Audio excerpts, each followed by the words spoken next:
But up to now, we've been following the narrative in the New Testament book, the Acts of the Apostles, and we've been pretty faithful to the chapter sequencing of the book, taking it kind of sequentially. But this week, for the first time, we're going to slingshot a bit further into the book. And so before we read out our passage of focus, let me give you a quick catch up as to where we are currently and where we will be. So previously in Acts of the Apostles, let me catch you guys up. So a man named Saul, who was a powerful leader within the Jewish community, he was arresting and persecuting Christians, but he has a conversion experience while traveling on the road from Jerusalem to Damascus.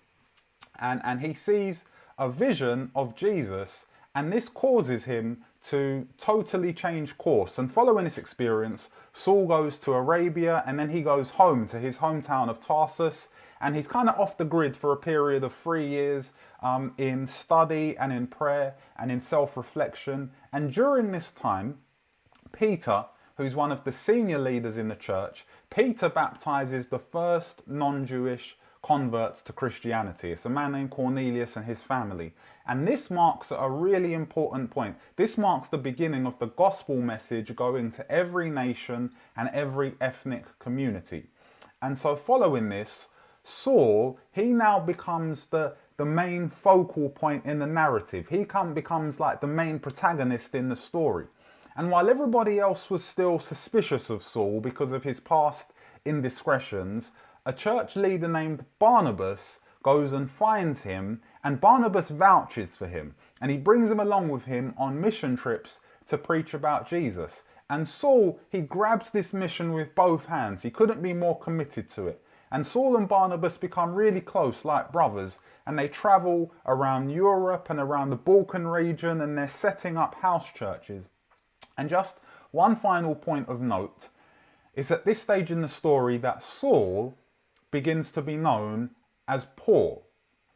And there is no universal consensus for why this really takes place. It seems likely that as a legal citizen of the Roman Empire, Saul would have followed cultural norms and traditional norms, and he would have had 3 names as was customary within the Roman Empire. So he would have had a personal name, a family name, and then an additional personal or surname. And so in all likelihood, all along, one of his names was Saul and one of his names was Paul. But it's at this stage in the narrative that he begins being known as Paul rather than as Saul. Same person, just known by a different name. And so we're going to pick up our story in Acts chapter 15. And I will be reading from the New Revised Standard Version, and it should be on your screen. But this is taken from Acts chapter 15, and we'll read from verse 36. And it says, "After some days, Paul said to Barnabas, 'Come, let us return and visit the believers in every city where we proclaim the word of the Lord and see how they are doing.' Barnabas wanted to take with them John, called Mark. But Paul decided not to take with them one who had deserted them in Pamphylia and had not accompanied them in the work." The disagreement became so sharp that they parted company. Barnabas took Mark with him and sailed away to Cyprus. But Paul chose Silas and set out, the believers commending him to the grace of the Lord. He went through Syria and Cilicia, strengthening the churches.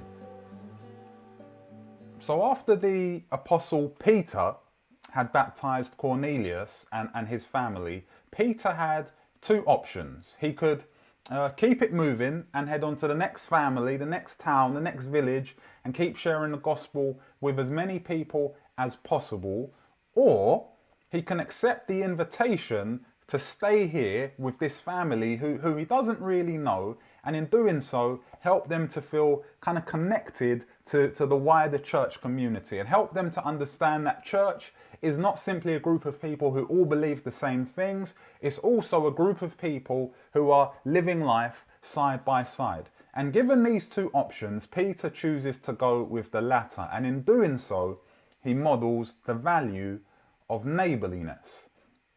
And we see that this wasn't simply a freak occurrence, but that this value was truly inculcated within the culture of the church, because Paul and Barnabas, they decide, let's go on a trip where we visit the new believers in the cities where we set up house churches. Let's go and see how they're doing. Let's remind them that the church doesn't just teach you what to believe, baptize you, and then leave you to get on with it. Instead, the church is made up of people who will continue to care about you long after you make the decision to become a Christian. Neighbourliness. And we could just send them a letter telling them that we still care, but while we're able, let's double down and let's actually go and see them and spend time with them. So this isn't a teaching mission, even though they'll probably do a little bit of teaching while they're there. This is simply a we wanted to come and hang with you mission. It's almost as if the New Testament church has a social pillar. And so Paul and Barnabas are making preparations for this trip. Should I take the weekend bag or the suitcase? I mean, I don't really want to lug the whole suitcase all around Europe. But Barnabas, remember last time, bro, you said that for the next trip, you'd prefer to have too much than not enough.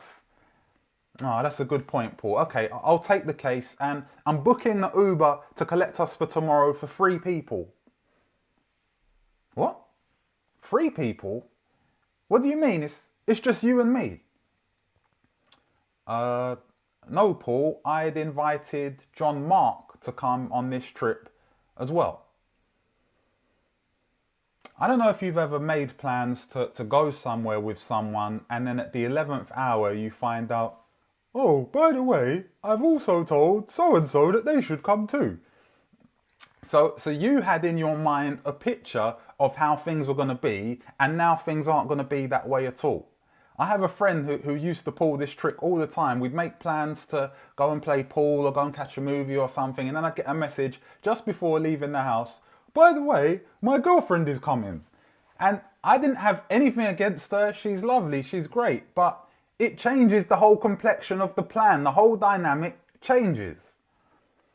Well, Paul had in his mind that this trip would be Paul and Barnabas hitting the road, revisiting the old stomping grounds, recapturing the happy memories. But Barnabas had in his mind that it would be himself, Paul, and John Mark.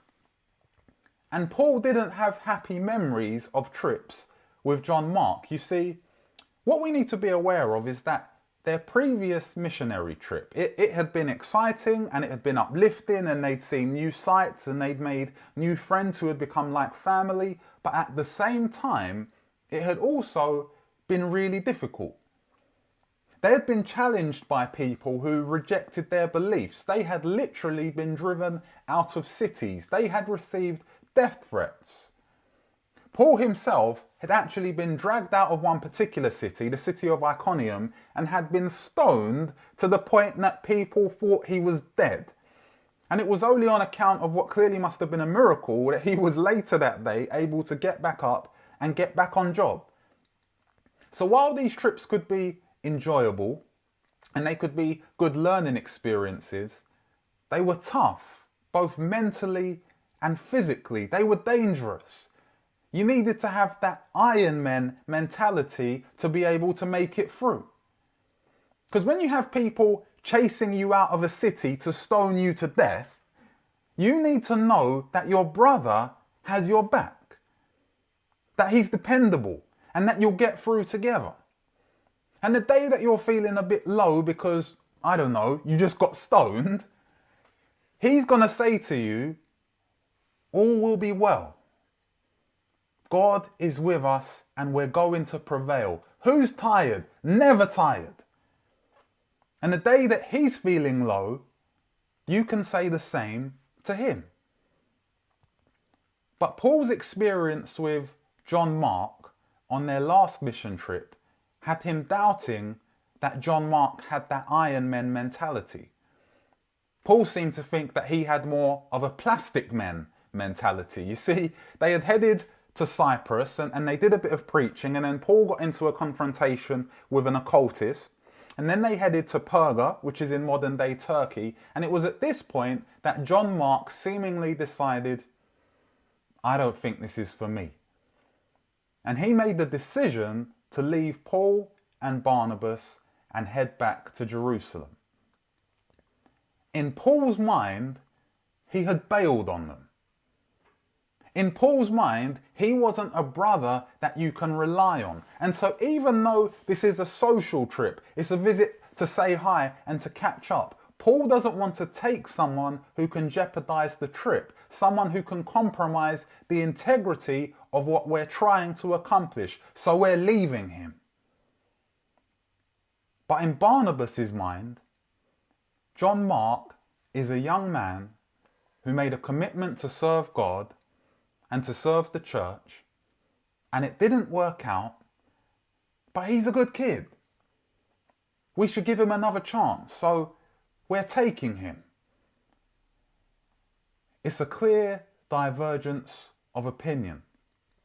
And the divergence is so strong that Paul and Barnabas, these men like brothers, they decide that they're not going on this trip together anymore. Barnabas says, I'm going to give John Mark another chance. He's coming on this trip.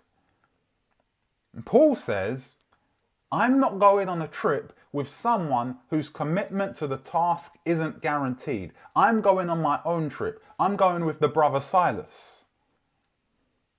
And so they split up. Paul and Barnabas, the dynamic duo, split up. This was a social trip, a trip of encouragement and inspiration and morale boosting. There are no plans to go into new territory and plant a flag for the church. The theme of this trip was let's go and visit the believers in the places where we've already done the hard work and see how they're doing. I don't want to use the word jolly, but it sounds like as social and genial a trip as a mission trip can be. But even so, Paul and Barnabas disagree about the personnel to the extent that they go on separate trips with different people. They are demonstrating their commitment to a value that is fundamental to both of them.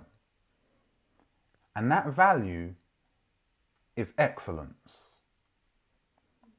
You see, for Paul, excellence seems to mean we do our best.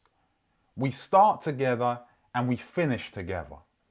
We honour the objective at all costs. God's work demands excellence. Even in our social matters and our social affairs, if it's in the name of the church, then it demands excellence. And excellence breeds excellence. And if someone doesn't buy into this principle, then they can't participate in this task, because how else will they learn what excellence requires? And Paul isn't wrong here. As men in this church, some of us have seen this principle firsthand. For anyone who's joining us for one of the first times, we have a men's fitness session on Sunday mornings called Iron Men that we go on about all the time. And Iron Men is led by our coach, Daniel, and he's a personal trainer. And this session is open to all men. It's a social activity to build both our fitness but also our brotherhood. And Daniel instituted a rule from pretty early on that we start at 10 a.m, which means that you have to be present at 9:55 a.m, so we can start at 10. And if you're there a second after 9:55, you have to do 20 burpees. And for the uninitiated or anyone who's unfamiliar, burpees are a full body exercise, and they're the kind of exercise that can actually make you sick. But this principle of setting a level of expectation has bred excellence, because people don't just get there on time, they get there early. And Daniel, as the coach, he doesn't exempt himself from this rule. If he's late, he doesn't do the 20 burpees that we would have to do. He does 30 because he's being a good example. And when we start training, it's hard, but we get through together with no man left behind. And by the time we're finished, we're all muddy and we're sweaty, and at least one person, genuinely, at least one person has been sick. And some people would look at us and think, what a mess. But when we look at each other, we see excellence. Doing what you say you're going to do, even when it's difficult and you want to drop out and give up and go home, seeing it through, having your brother's back, giving your best. This is how excellence as a value is lived out, even in a church's social activities. And this in essence is what Paul is striving for. Even though this mission trip is about the social and the relational areas of church life, anyone taking part has to model excellence. Starting the trip together on time, finishing together, being reliable, being a good example to the people that we're going to see. If we want to empower them to live lives of excellence for God, then we have to model it ourselves. Excellence breeds excellence, and God's work demands excellence. And that's why Paul isn't wrong. Excellence does have to be the standard for what we do as a church. We have to have a mentality where we don't settle for sloppiness. We don't settle for it's just church. We don't settle for not seeing through what we've committed to do. And if you're not aiming to give excellence to God, then when will you ever strive for excellence? Paul feels so strongly about this value that he says, I'm out. But don't think that Barnabas doesn't also value excellence. He does. From his actions, we see that to him, excellence means I demand the best from my brothers and I will not settle for less. So I'm going to keep pushing you and encouraging you until you demonstrate what I know you're capable of. For Barnabas, excellence means saying to John Mark, you didn't complete the job last time, and I refuse to settle for that. I am demanding more of you than that. So we're going to do it again because I believe that with support and with pushing that you will achieve excellence. Barnabas' actions show that he believes excellence is something that is achieved over time. It is something that is achieved through working together. And in his mind, the cost of achieving excellence will sometimes be a few slip-ups. And at the time of those slip-ups, things won't look or feel too excellent. But they are just a part of the process. This is how Barnabas sees and models excellence, and he is so committed to it as a value that when Paul says, I'm out if John Mark is in, Barnabas says, well then I guess you'll have to be out, Paul. Excellence is a hard peak to summit. This wouldn't be the first time that a division has occurred between friends and co-workers in the pursuit of excellence. And it's undeniably sad that Paul and Barnabas, friends who became like brothers, have gone their separate ways. Paul has demanded the very highest standards for the work of God. And he goes on a mission trip with Silas, and the book of Acts details some of the amazing things that the two of them are able to do and experience in pursuit of excellence for God. That they go to a place called Macedonia, and there they get thrown into jail and locked in stocks for performing a miracle. And while they're in jail, an earthquake occurs, but it's not a normal earthquake because this earthquake causes no damage except to open the doors of the jail and open all the chains of the prisoners. And when the jailer sees this, he decides on the spot that he wants to be saved, and his family and him, they're all baptized. In Thessalonica in Greece, they go and they convert many Greek people who are new to faith, and a lot of the prominent and leading women in the city are baptized. Back in Macedonia, they start a church, and Silas was empowered to stay and to help the new believers while Paul goes on ahead. There is no denying that Paul's approach to excellence yielded fruit for the kingdom of God. As for Barnabas, we never hear of him again. His split from Paul was the last mention in Acts of this titan of the faith.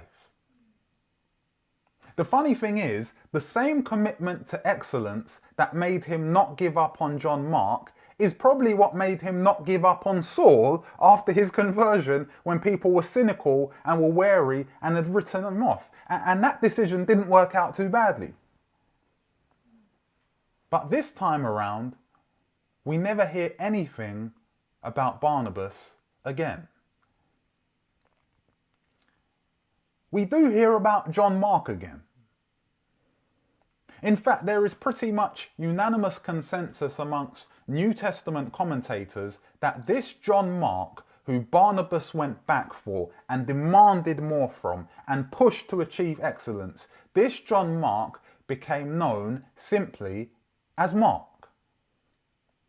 The Mark who gave his name to the Gospel of Mark. And the Gospel of Mark was actually the first Gospel to be written, and there is scholarly agreement that both Matthew and Luke's Gospel used Mark's Gospel as a springboard for their writings. The Gospel of Mark is of incalculable value. In fact, this would be the same Mark about whom the Apostle Paul, in the latter stages of his life, would write in his second letter to Timothy, "Only Luke is with me. Get Mark and bring him with you, for he is useful in my ministry." Send for Mark. Because of Barnabas's approach to excellence, Paul himself would benefit from Mark and would publicly acknowledge his ministry. This guy is useful. Bring him. I need him. The New Testament church clearly had a commitment to the value of excellence in their social, their spiritual, and their service endeavors.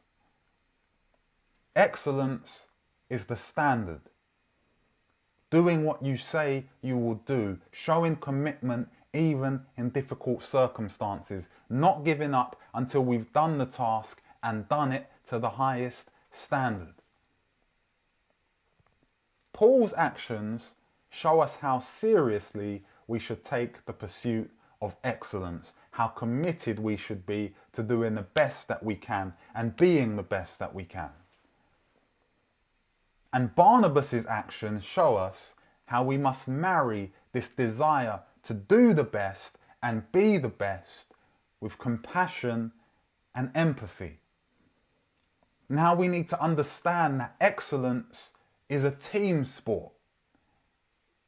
And we mustn't be complacent in what we expect from the church and each other. We demand the best, but we must be patient in what we expect from the church and each other, because the best takes time. I want everything we do to be excellent. And I want you to want everything we do to be excellent. I want you to demand excellence from me. But I also want you to demand the same excellence from yourself. I want us to have the standards of Paul. Only the best will do, and I myself will be an example before I look at anyone else.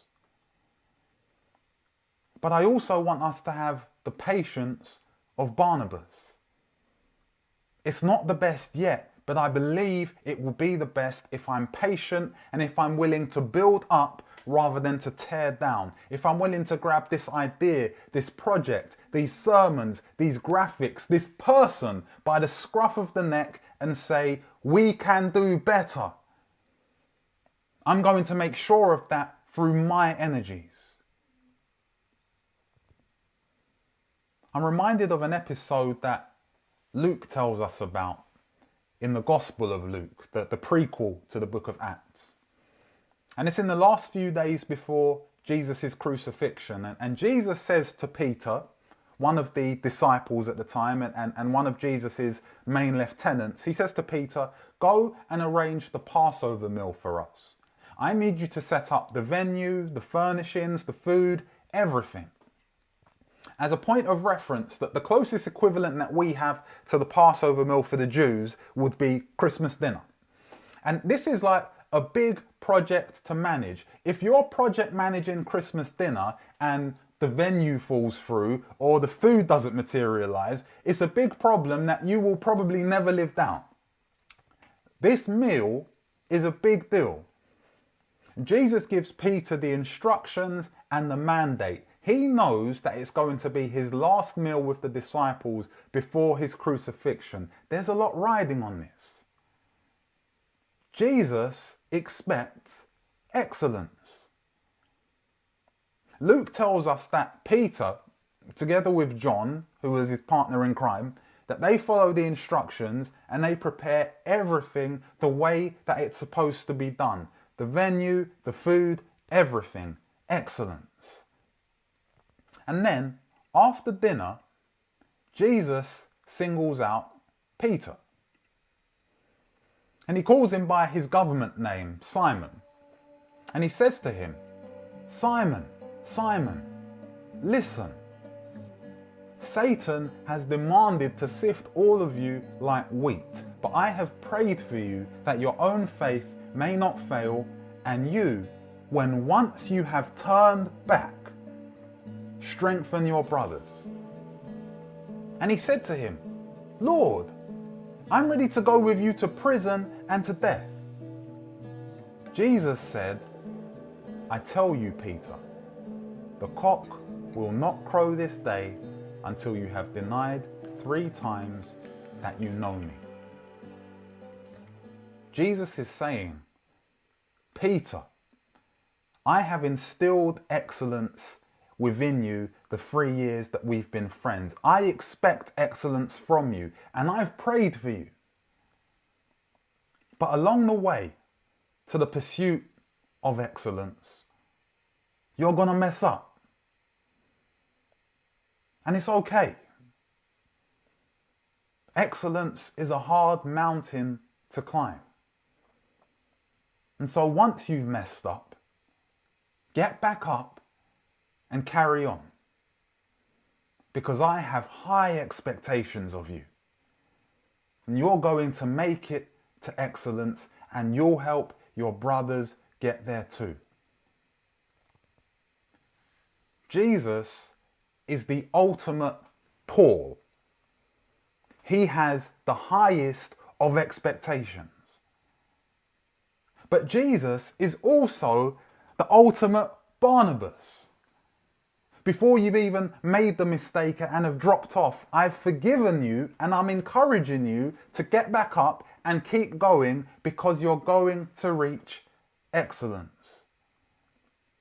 Jesus views all of us through the prism of this value. He expects excellence from you because he knows what you're capable of, and he knows how he personally has equipped you with the Holy Spirit and with spiritual gifts. But he also understands that slip-ups and drop-offs happen en route to excellence. And he is committed to helping you keep going and giving you another shot on your way to the top of the mountain. Excellence was a core value for the New Testament church. It was a core value for both Paul and Barnabas. And it became a core value for Mark, who gave us the first gospel. And it was a core value for Jesus. So how can it not be a core value for us? In our spiritual endeavours, in our service endeavours, and especially in our social endeavours. And so we will be patient, but never complacent in our bid for excellence. And so here, in our church, I charge you today to ask yourself the question, how do I model excellence? Jesus requires it of his church. Jesus inspires it in his church. So we must push higher. And we will perspire and never retire until the day comes when we look to the sky and see heavenly choirs. And there in the center in holy attire, the salvation supplier, the truth testifier, the burning bush fire, fish and loaves multiplier, the ages desire, the Christ, the Messiah, it will be Jesus. And united, we will call out like a holy town crier, O Lord, how excellent, how excellent, how excellent is thy name in all the earth.